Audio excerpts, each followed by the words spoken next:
नमस्कार। मैं श्याम सुंदर शर्मा दोस्तों आपका एक बार फिर से स्वागत करता हूँ। पैसे की गलत चाहत आपको नरक के द्वार तक ले जाएगी। इस संसार की सभी जरूरतों को पैसा पूरा अवश्य करता है। ईमानदारी से धन कमाना चाहिए। ईमानदारी से कमाया हुआ धन आपको सुख और शांति देगा। गलत तरीके से कमाया गया धन अंत में आपको नरक के द्वार तक ले जाएगा। आपके अनुसार ईमानदारी से कमाया गया धन थोड़ा हो सकता है, लेकिन शांति उसी धन से मिलेगी। क्या सभी ने गलत तरीके से ही पैसा कमाया है? नहीं, इस संसार में ऐसे ऐसे महान लोग रहते हैं या हो गए हैं जिन्होंने 60 और 80 की उम्र होने के बाद भी व्यापार और नौकरी से अर्जित धन से लोगों के भलाई के कार्य किए हैं और ईमानदारी से धन अर्जन किया है। बुरा मानने की बात नहीं है। इस संसार में ऐसे ऐसे पशु प्रवृत्ति के लोग हैं जो मनुष्य को खाने के लिए तैयार बैठे हैं, बस उनकी पूर्ति के लिए उन्हें पैसा मिल जाए।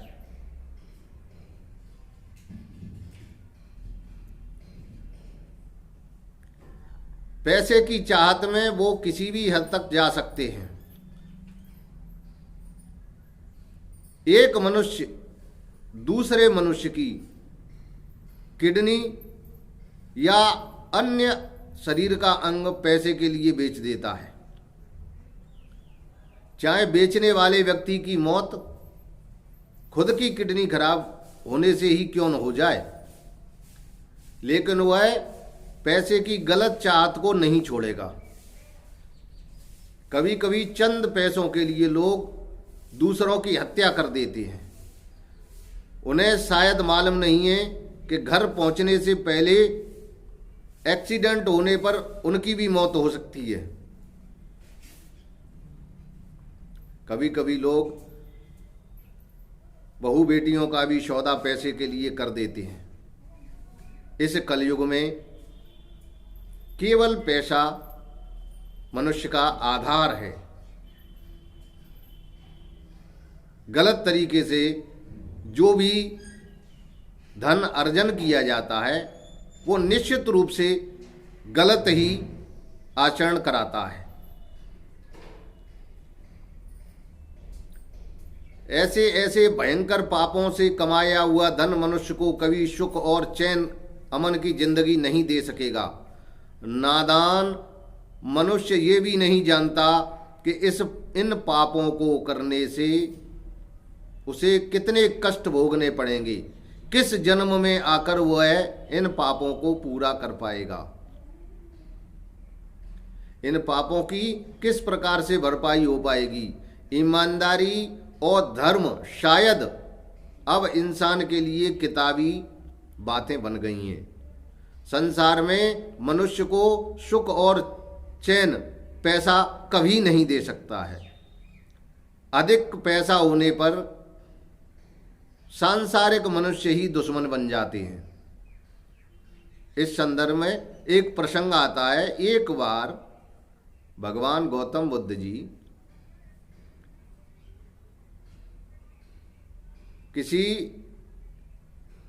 नदी के किनारे पर बैठे थे। प्राचीन काल में कोई व्यापारी व्यापार करके बहुत सारा धन लेकर आया था और वह अपने साथी सहयोगियों नौकरों से कह रहा था कि इस पैसे से मैं 3 महल बनवाऊंगा, एक गर्मी के लिए, एक शरद ऋतु के लिए और एक वर्षा ऋतु के लिए। तीनों महलों में समय समय पर मैं रहा करूंगा। गौतम बुद्ध जी अपने शिष्यों के साथ बैठे थे तो उन्हें हंसी आ गई। शिष्यों ने जब इस बात का कारण पूछा कि महात्मन, आपको हंसी किस कारण से आई, तो उन्होंने जवाब दिया कि नदी के उस छोर पर एक व्यापारी जीवन की न जाने कितनी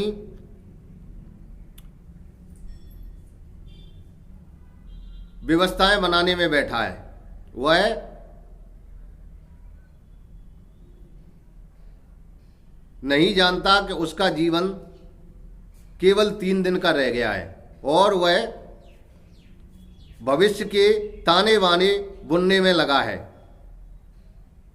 जब यह बात शिष्यों ने उस व्यापारी को जाकर बताई कि आपका जीवन तो मात्र 3 दिन शेष रह गया है और आप 3 महल बनवाने की बात कर रहे हैं, उन महलों में रहने के लिए कौन बच जाएगा। यह बात सुनकर उसके मन में वैराग्य जागृत हो गया और वह महात्मा बुद्ध जी का शिष्य बन गया। समय चक्र किसी को नहीं छोड़ता। काल चक्र एक दिन आप सबको, मुझे, सबको ग्रसित करेगा। इसलिए गलत पैसे की चाहत मन में कभी नहीं रखनी चाहिए। धन्यवाद। अगले वीडियो में फिर मुलाकात होगी।